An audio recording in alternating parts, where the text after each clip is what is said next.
Hi, we're back with Talking Law TV. We're here with Doug Anders talking about field sobriety tests. An interesting subject. So I imagine you shouldn't probably be standing out in the field when this is happening. That's true. On the side of the road. Well, particularly on the side of the road that has quite an incline to it. A little hard to do a one-leg stand or walk the line if the slope is more than it should be. Well, and most roads in Georgia, they are crowned. All of them are sloped. They have to be by DOT standards. So that the water runs off, so you're not really going to stand on a flat line. That's correct.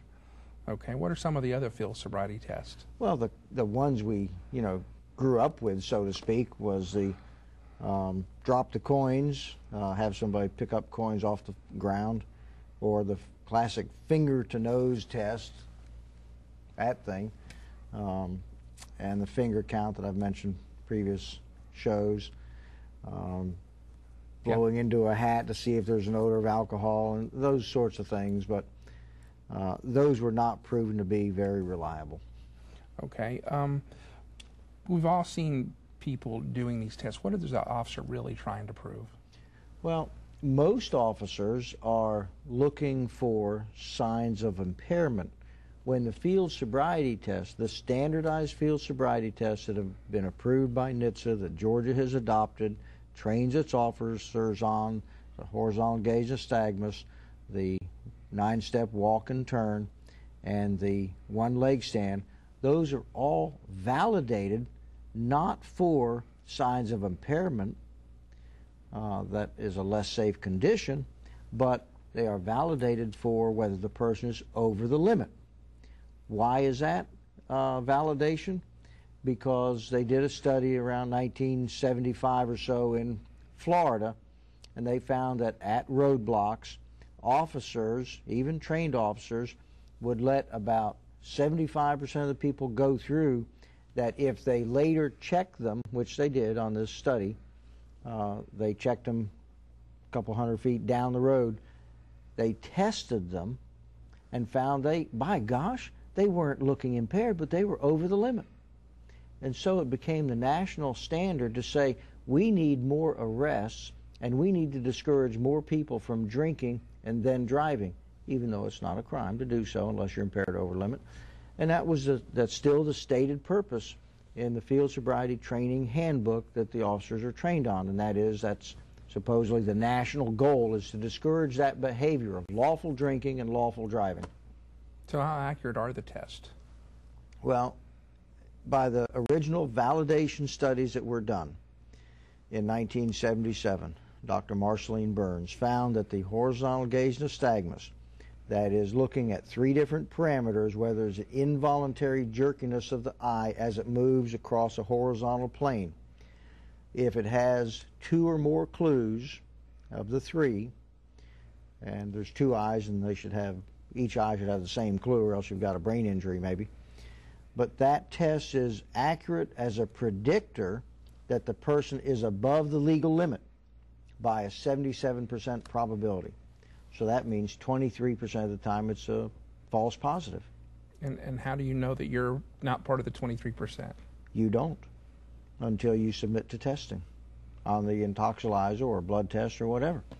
So you may know in your heart, I had 1 beer and it didn't put me over the limit. 1 beer wouldn't. Physiologically, it's impossible to be over the limit with 1 beer to reach a .08, or if the standard was where it was before, a .10 or a .12, or the standard was originally a .15. When we first started passing these BAC laws, you had to be a 1.5 based upon research of the American Medical Association. The average person was impaired at a 1.5. But now we've whittled that down to 0.8 is where the current law is. Except for boaters, it's still a .10. So it's the BAC violation, and physiologically we know about how much alcohol precisely by weight of the individual, whether it's male or female, will get you to that point. It's an accurate prediction that you can make using Widmark and other studies to calculate that. And how do we know the officers are properly trained to perform these tests? Well, it's easy to find that out, or a little more certain, if there's video. Some departments have video. Garden City has video.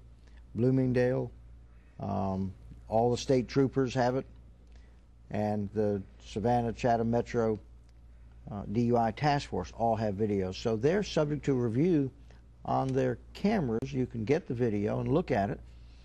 But unfortunately, sometimes, I don't know why, sometimes the officer will put his back right against the front of the hood and block the entire camera so you can't see what he's doing on the horizontal gauge segments. Or they'll do it off to the side of the road. Now, if I was being a suspicious person, I'd say that probably the officer doesn't see any signs of impairment and doesn't want to be on camera when the person doesn't look bad. Guarantee you, if the person looks bad, walks bad, and talks bad, they're going to be right flat in front of that camera.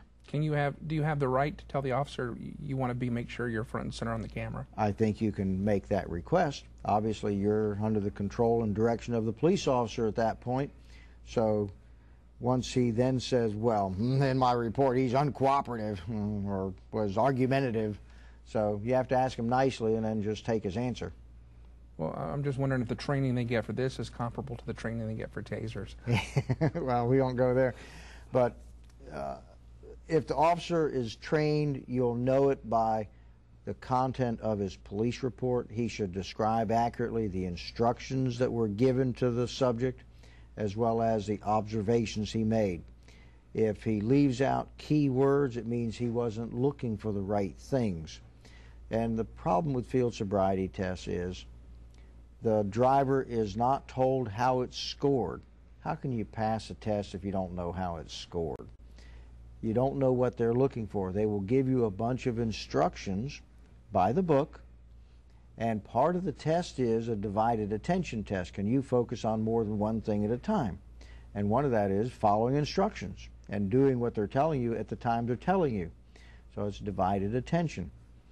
And you don't know that when they say keep your hands to your side, that if you raise your arms at any time more than 6 inches for the purpose of maintaining balance, they're marking you down as having a clue for that test.